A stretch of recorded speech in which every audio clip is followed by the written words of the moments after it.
Buen dia, bonjour les résistants. Vous avez plus de 60 ans, vous êtes au bon endroit. Vous accompagnez un senior au quotidien, vous êtes au bon endroit. Je suis Christine, ergothérapeute et je vous donne des conseils pour vous accompagner au quotidien, pour votre confort et votre autonomie. N'hésitez pas à liker cette vidéo, à vous abonner et également à cliquer sur la cloche afin d'être averti de la publication de mes prochaines vidéos. Aujourd'hui, nous allons reparler de l'autonomie et cette fois, nous allons nous intéresser aux mythes et aux réalités liées à ce concept d'autonomie. En effet, le mot autonomie est devenu un mot très à la mode. On entend ça tout le temps. C'est presque devenu synonyme de vieillesse. Alors qu'est-ce que ça nous dit et qu'est-ce que ça nous cache ? Je pense que l'autonomie, le mot autonomie vient un peu cacher la notion de vieillesse. Car personne n'a vraiment très envie de se rendre compte que la vieillesse, elle est là, elle est inévitable et elle nous prive de beaucoup de choses. Donc on essaie de compenser l'idée de la vieillesse par le concept d'autonomie. On va un petit peu éclaircir tout ça pour revaloriser un peu la vieillesse telle qu'elle est. Donc ma première astuce, c'est de comprendre que faire par soi-même, ça implique de la motivation. Et en fait, c'est ça qui est fondamental dans le concept d'autonomie, c'est de conserver la motivation pour faire un maximum de choses par soi-même. Mais du coup, notre ennemi, notre grand ennemi, c'est le sentiment d'inutilité.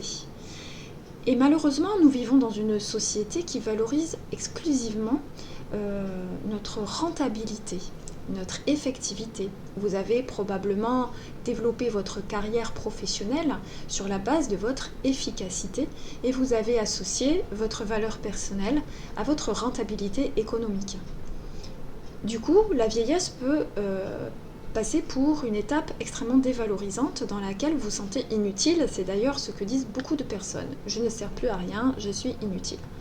Et je vais simplement vous proposer de réfléchir à l'idée que votre existence est suffisante, que vous avez de la valeur en vous-même. C'est peut-être pas quelque chose qu'on vous a beaucoup dit, mais cela vaut la peine d'y réfléchir un petit peu. Ma deuxième astuce, c'est de vous dire aussi que faire par soi-même, ça implique d'accepter ses limites. En effet, faire par soi-même, ça ne veut pas dire faire comme avant.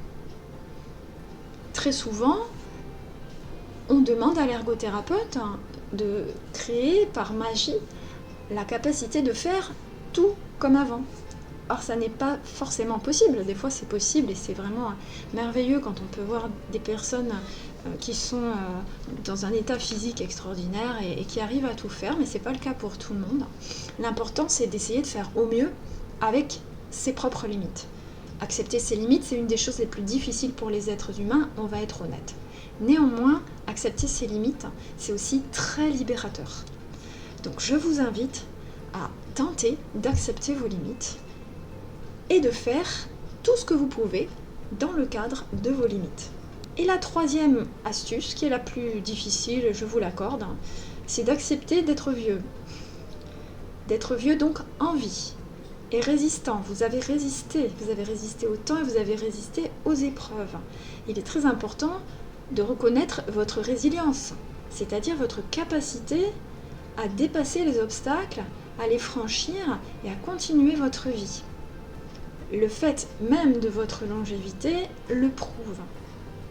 Alors reconnaissez ces qualités qui vous ont permis d'être là aujourd'hui, certes peut-être avec des limitations, mais toujours vivant. Et cette étincelle de vie, elle est toujours là en vous. Vous allez me dire, facile à dire, pas facile à faire, et je vous l'accorde parfaitement. Néanmoins, qui ne tente rien, n'a rien. Et je vais terminer cette vidéo sur l'astuce de Marinette. Vous verrez au fil des vidéos que je donne beaucoup d'importance à l'expression, car je pense qu'elle est extrêmement libératrice et que l'échange permet parfois d'énormément clarifier nos situations émotionnelles. Et je vous invite à vous exprimer, à exprimer toutes les difficultés du quotidien parce qu'elles sont réelles, parce qu'elles sont parfois bouleversantes, grâce à différents outils. Et aujourd'hui, je vous propose de découvrir le journal créatif. Donc je vais vous mettre en lien une vidéo sur le journal créatif afin que vous découvriez ce système expressif qui est vraiment à la portée de tout le monde. Donc n'hésitez pas à explorer ces petits exercices que vous pouvez faire avec un cahier, quelques crayons, quelques revues, et vous découpez, vous écrivez, vous collez, ça va vous faire le plus grand bien si vous êtes quelqu'un d'un peu manuel ou qui apprécie d'écrire. C'est un outil de développement personnel vraiment à la portée de tous. Sur ce, je vous dis à très bientôt. J'espère que cette vidéo vous a plu. Je vous invite à partager vos réflexions en commentaire et également me poser vos questions afin que je puisse y répondre. À très bientôt les résistants!